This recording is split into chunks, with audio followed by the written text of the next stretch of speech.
Hi everybody and welcome to Inside View. I'm your host Chris Stevenson. And my guest today is a gentleman named Bill Wennhold. Let me tell you how this happened. I was talking to the station manager. I said, there's this very interesting guy named Bill Wennhold. We should have him as a guest. And he said, who? I said, Bill Wennhold. Don't you know Bill Wennhold? And he said, no. And I was amazed by that because I thought everyone knew Bill Wennhold. He's one of the more colorful characters. Character is a good word for you. In the Calaveras County, and he's an interesting guy, and he had a handlebar mustache. I thought he looked great on camera. So, all right, put a shot on Bill Wennhold. No handlebar mustache. What happened to your handlebar mustache? Well, this little COVID thing came along, and when you put the wax on it to get it to curl, it kind of rubs off on the inside of the mask, so it loses its effect. Well, I'm like infinitely disappointed, but I understand. I'm a nurse, so I can understand some of the things that we have to do, you know, for safety. Okay, so all right. So we haven't told you who Bill is yet. So Bill has titles. He has hats. His business card would be two-sided because there's so much. I can't even remember it all, so I'm going to let Bill tell me. All right, what's your first job? My first job? Well, I'm married. Good one. But so for my work at Mark Twain Medical Center, I am the manager for disaster preparedness and emergency management, and I've been there since 2007. When I'm not at the hospital, you'll find me at one of the local fire departments. I'm on the board of directors for San Andreas Fire, and have been involved with them since the late 1980s. And a little over a year ago, I was asked to come up and assume duties as fire chief for Central Calaveras Fire and Rescue in the Mountain Ranch area. Okay, what's the geographical borders of Central Calaveras? Central Calaveras covers about 260 square miles, and it takes in what formerly was the Mountain Ranch Fire Department, the Glencoe Railroad Flat Fire Department, and the area of Sheep Ranch. So this is the area that was largely devastated by the Butte fire. Tremendously impacted by the Butte fire, still recovering to this day, but you know, it's coming back slowly. Does having had the fire there make it a lot safer for people? There's less fuel now, or has there been recovery enough in that area? There's now fuel, and you still have to be very diligent. There are new fuels that have grown back over the last 5 years. There's still a lot of trees and etc. that did not get cleaned up after the fire, so that is fuel for a new fire. So there's still a lot of safety and diligence on the everybody that lives up there to not have a recurrence. So what does your fire district look like? I mean, in terms of, you know, like your personnel and such, and how does it run? So Central Calaveras Fire has a total of 5 fire stations. Geographically across those different communities. The station on Jesus Maria Road is staffed 7 days a week, so our primary folks come out of there. The rest of the stations are staffed with volunteers. We run about 500 calls a year, so kind of quiet compared to some other districts, but still busy enough to keep our folks busy.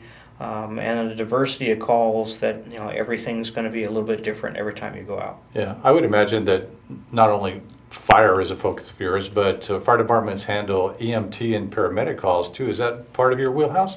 Probably about 65 to 70% of our calls are for medical aids, motor vehicle accidents. There's a portion that we will go out and help folks that can't move themselves around the house. We'll do all kinds of public service assistance. We're there for the community. Just give us a call. All right, cool.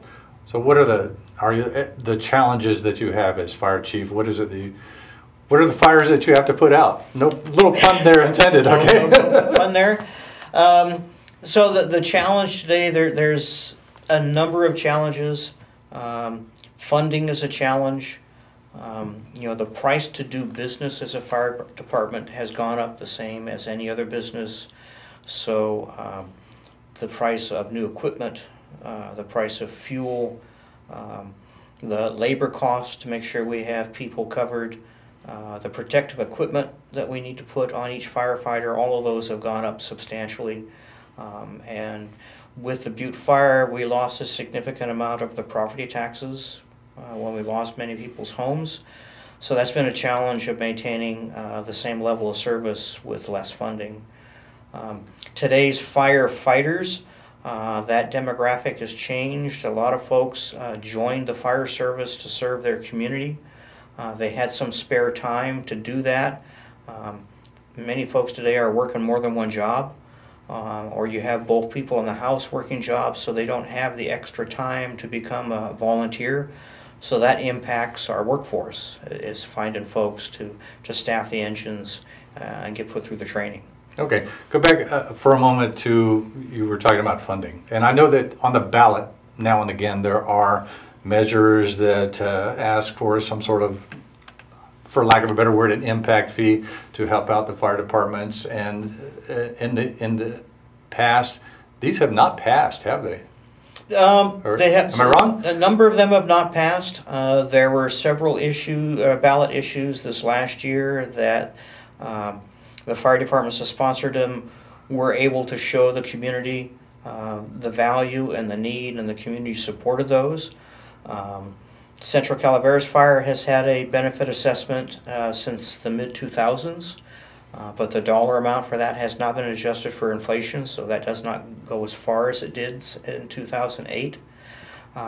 It comes back to a fire department making sure the community understands what services do we provide, what does it take to provide those services. If you're happy with the status quo, we'll try to maintain that status quo. But if you want us there a little faster, if you want us to provide an additional service, help us with the tools to do that. Okay, all right. Talk about a little bit about how you might get more volunteers, and is that important to you now? Absolutely, absolutely. So there's been a lot more, particularly in our department up there for Central, more outreach to the community. We're putting on pancake breakfasts. We're going to the picnics in the park and the car shows, setting up tables, talking to the folks. This is what we do. If you would like to serve your community, we have a role for you. We understand that there are folks that aren't particularly interested in running into a burning building. We understand there are folks that aren't particularly ready to pick up a person who's significantly overweight. But if we have folks that are willing to help do other training, maintain equipment, a whole myriad of other things around the fire station, there's a role for them in today's fire department. So what does the training look like to be a volunteer? I mean, how much of a time commitment are you talking about? Is there any cost that, like a volunteer might have to incur? So what we've tried to do to encourage folks to volunteer is to pay for the cost of those classes. Certainly getting folks into the right kind of protective equipment. How do they put it on? What's its limitations? Basic training on cutting people out of cars. How do you extinguish a fire? What's the difference between a fire in a house and a fire that's in somebody's yard? Going to the medical emergencies, again, which make up a significant portion of our calls. What do you do for folks that are having that medical crisis? How do you recognize those clues? So the medical training runs anywhere from 40 to 150 hours total. Depends on what you want to commit to. There is a firefighter academy that's been sponsored in this county for over a decade. That takes about 7 months, a couple of nights a week. But it gives the folks all of the basic tools that they need to feel comfortable and go out and start that new task. Okay. When I first met you, in fact, I think it was the first time I met you, you were giving a talk to orientees at Mark Twain Medical Center, and you started to talk about your experiences, and you're a brilliant storyteller. And you were talking about the Darby fire, okay? Do you remember this? Do you remember? You probably don't remember me. You give this class a lot. But I was enraptured when you were talking about how the Darby fire cut off the water supply to Murphy's and Angels camp. Give me a little bit of that little story that you told. So for the folks in the community, they can remember that the Darby fire started in the Stanislaus River Canyon at the back of Camp 9 Road, and it quickly burned up the hillside. And for folks that have been back there, they know that there's a flume that runs along that mountain ridge built by the Gold Rush folks that carries water from the high mountain lakes all the way down to Murphy's. And within the first 4 to 6 hours, that fire raced up and burned through a section of the flume. So we had the double crises, if you will, that we had a significant fire coming up out of the canyon, threatening people's homes that we needed to get people out of the way for. And the second threat was, how much water do we have left downstream, because there's nothing else coming from the lakes. So that became quite a challenge for the county and all the other agencies on addressing those two issues simultaneously.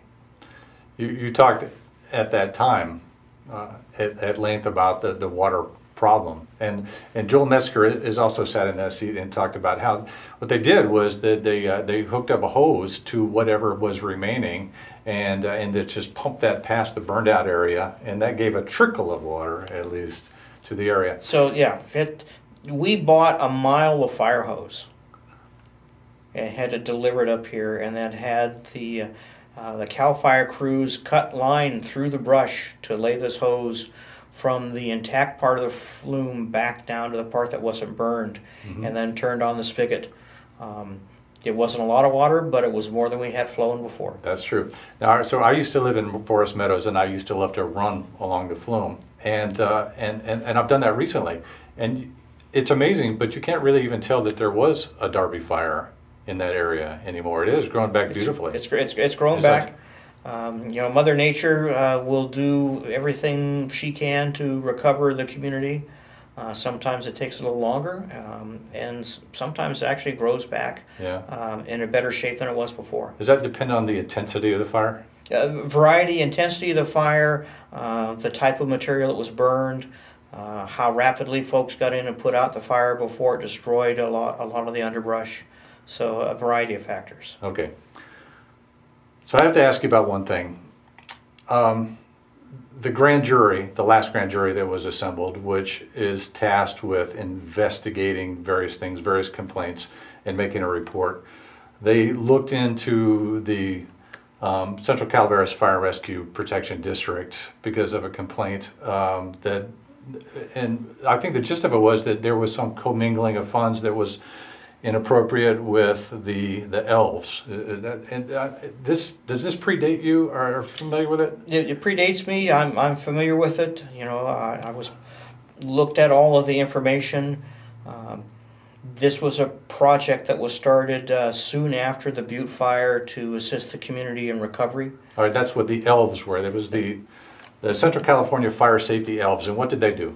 Their goal was to go out and help remove the burnt and unburnt materials from people's properties, to chip it, to put it into other fashions that folks could use, that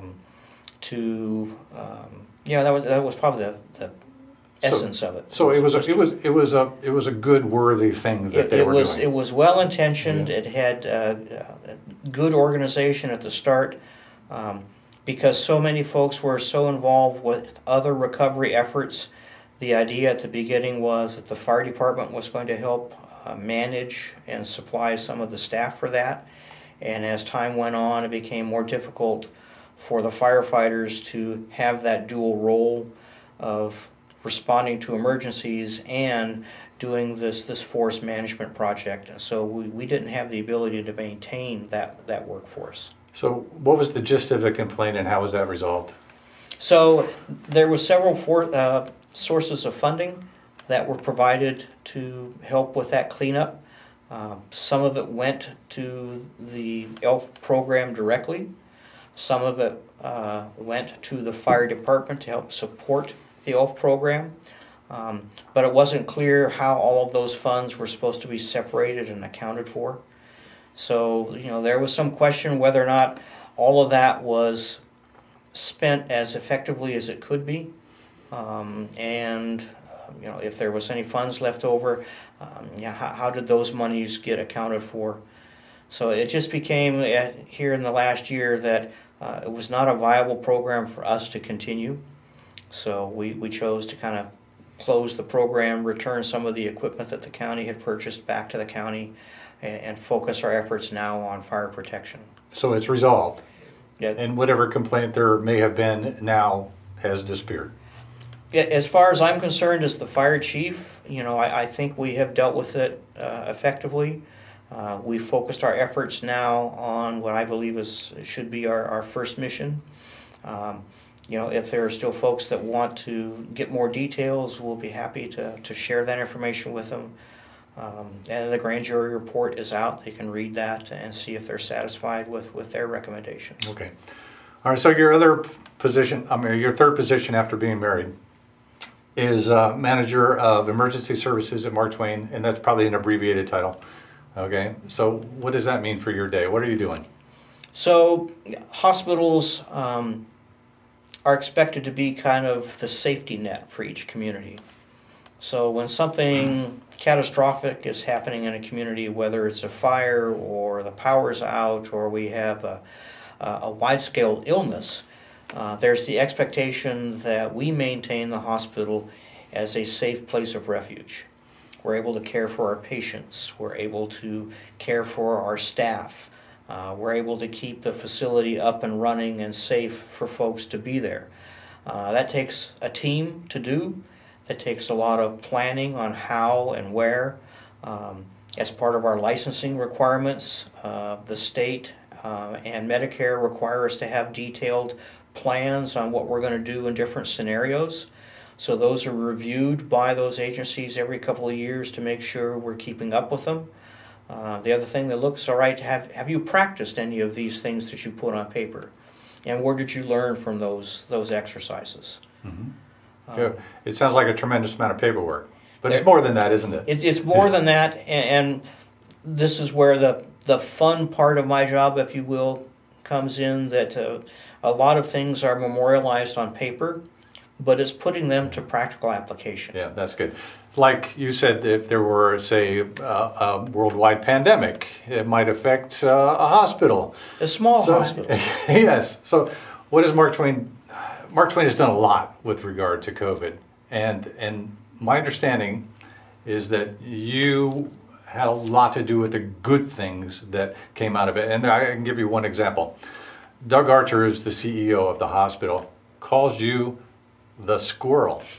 Why does he call you the squirrel? And if you don't tell him, I'm going to tell him.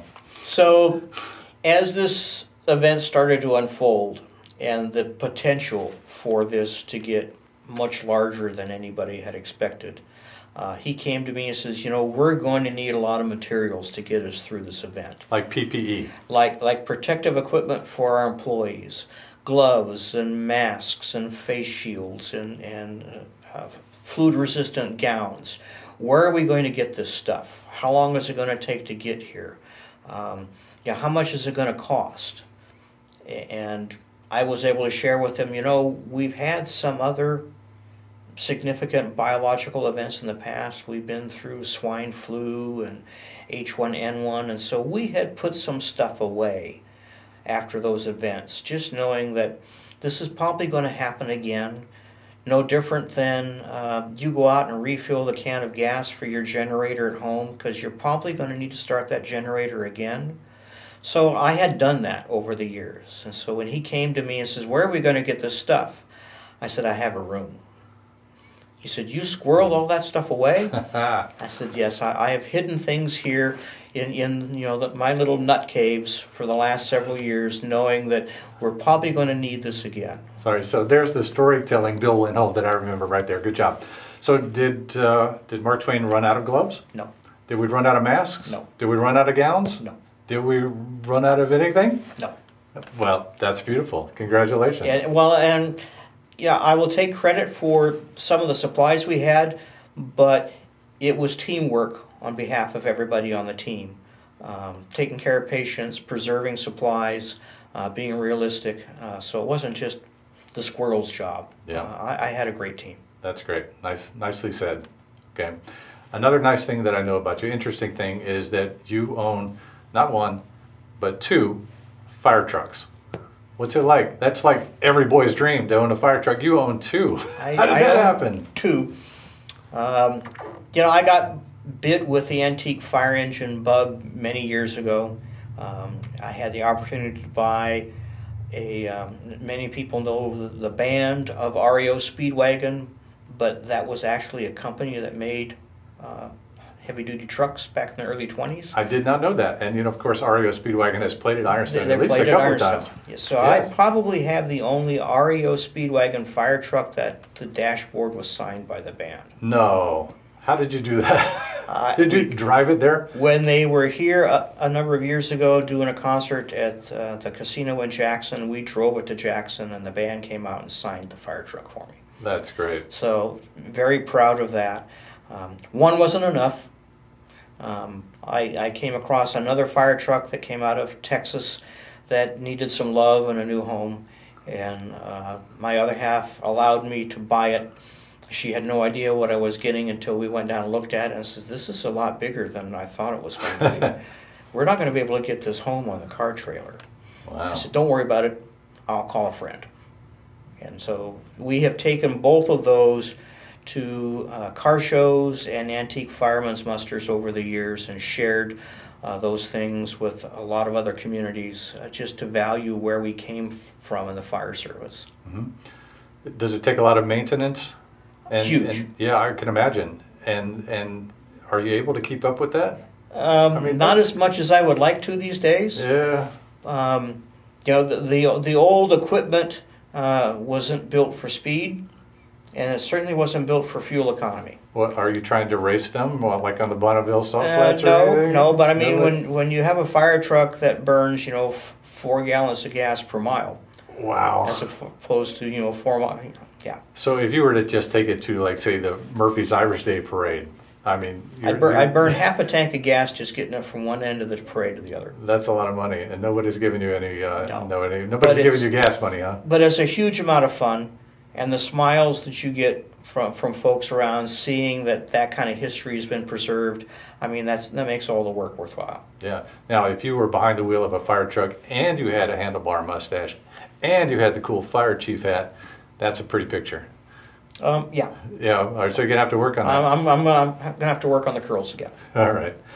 What are the challenges that you have as fire chief? And I'm going to start you off with one of them. I've heard that the visible addresses for people's addresses is like a huge headache for the fire trucks. It's a significant, enough to the point that for Central Calaveras, we will make address signs for folks if they contact us. People call when they're having the worst day of their lives. They need help quickly. And if their driveway doesn't have their numbers marked, if their house isn't marked, then that just delays us getting to them quickly. So whatever we can do in advance to help us find their home. We'll go out and do pre-fire inspections in some places. We've been involved with the Community Red Cross in the past and going out and replacing smoke detectors in homes. That's made a huge impact in getting people out of their homes when they have an event.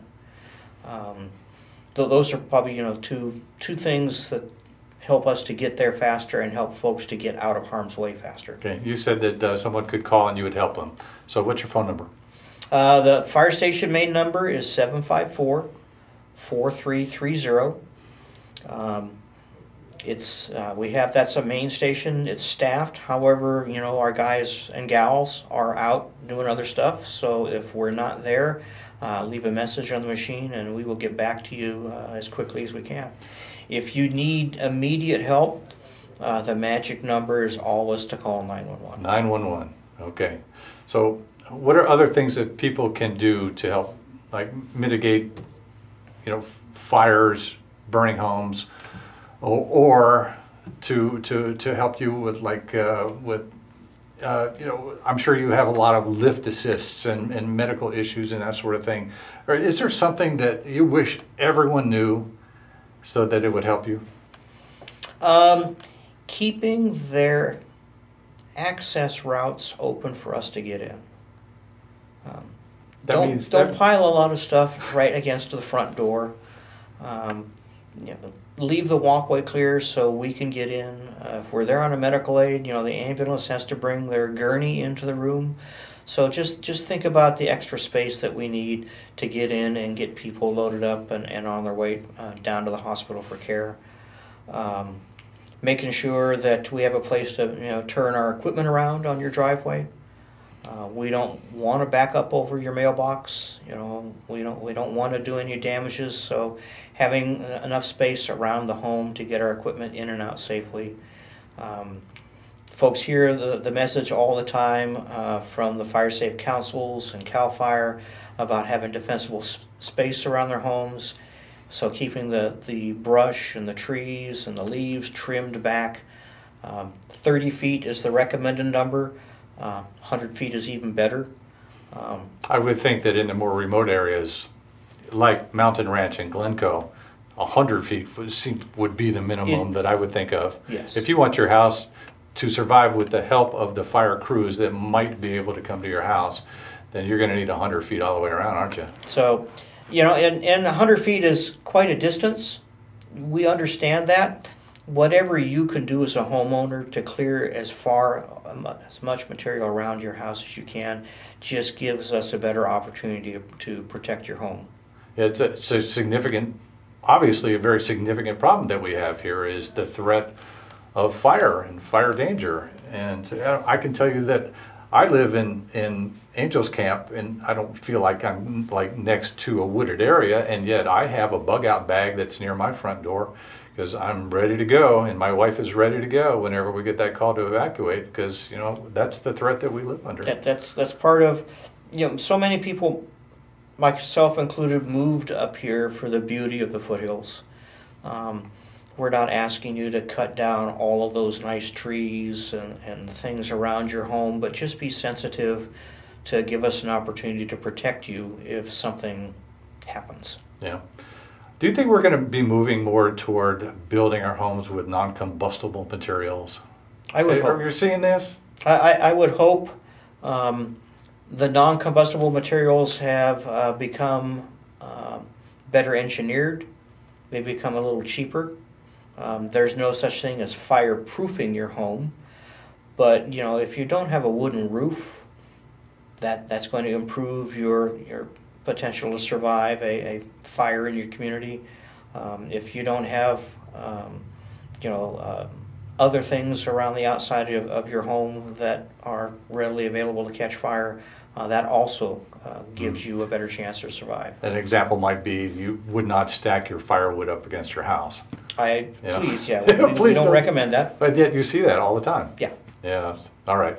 One more time. Give us the phone number if somebody wants to contact you. So if you want to contact Central Calaveras Fire and Rescue, our main station phone number is 209-754-4330. You can also look us up on the web. You'll find us at centralcalaverasfire.org. Terrific. I want to thank you, Bill Wennhold, one of the the real true gentleman of Calaveras County. And I want you to grow that handlebar mustache as soon as this COVID thing's over, man. We'll be back to having that mustache, and we'll get that picture moment. Terrific. Thank you very much, Bill Wennhold, and thank you for watching Inside View.